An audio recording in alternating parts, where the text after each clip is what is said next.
Comparing the NCAA and AIAW by Ryan Rosenow. My artifact and what is its purpose?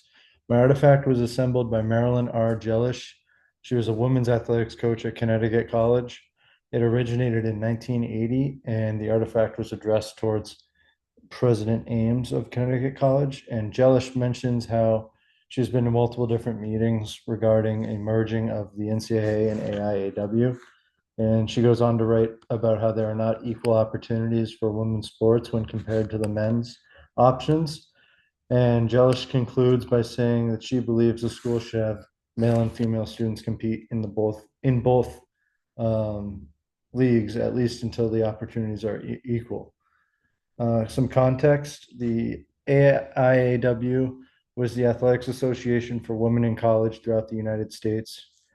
The purpose and mission of the AIAW was to promote women's athletics in ways that emphasized equality and educational values.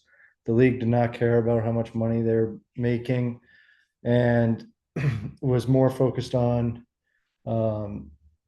having women be able to have sports and receive a good education. And unlike the NCAA, did not have as much of a sense of value towards the money it was bringing in. And the league was founded in 1971, but ceased operations in 82 because the NCAA began to have a significant amount of more offerings for women.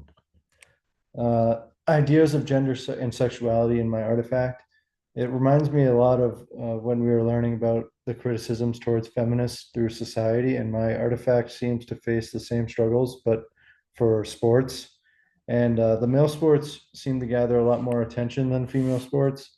And we see that today with like TV availability. And a quote that I found was from Bell Hooks in Consciousness Raising. Hooks says, revolutionary feminist consciousness raising emphasized the importance of learning about patriarchy as a system of domination, how it became institutionalized, and how it is perpetuated and maintained.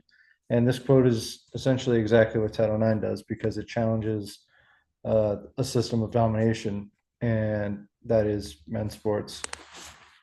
Some power structure examples in sports. On the right is a picture of two of the best NCAA basketball players and their payment for next season in the professional leagues. On the left is Cooper Flagg. He'll receive that amount, 191 grand per game, whereas the whole season, Paige Beckers is only going to get 87 grand. And even today, we see so much more television for men's sports when compared to women's, like in the WNBA. The only games that we get to see are the ones with Caitlin Clark, Angel Reese, and Paige Beckers. And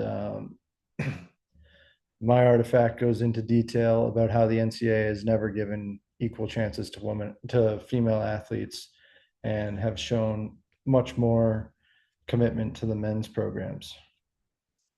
Dominant perspective. I chose to showcase this excerpt from the College Voice because when the rink was being built, Dr. Pierpont said the great thing it does for Connecticut College is to bring a controlled violent sport for the men. And Dr. Pierpont, when he was saying this, almost completely, like, if somebody didn't know what he was talking about, they would assume that hockey itself is just for male athletes.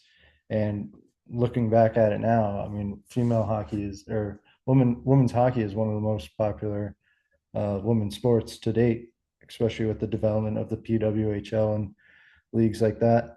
What knowledge does this artifact present today? Similar to present day, women's sports still haven't gotten the attention they deserve. As I mentioned earlier, the lower pay is still very prevalent. Fewer opportunities for professional women athletes as well. Brand deals like Sabrina Ionescu and Aja Wilson are the only two to have a custom shoe.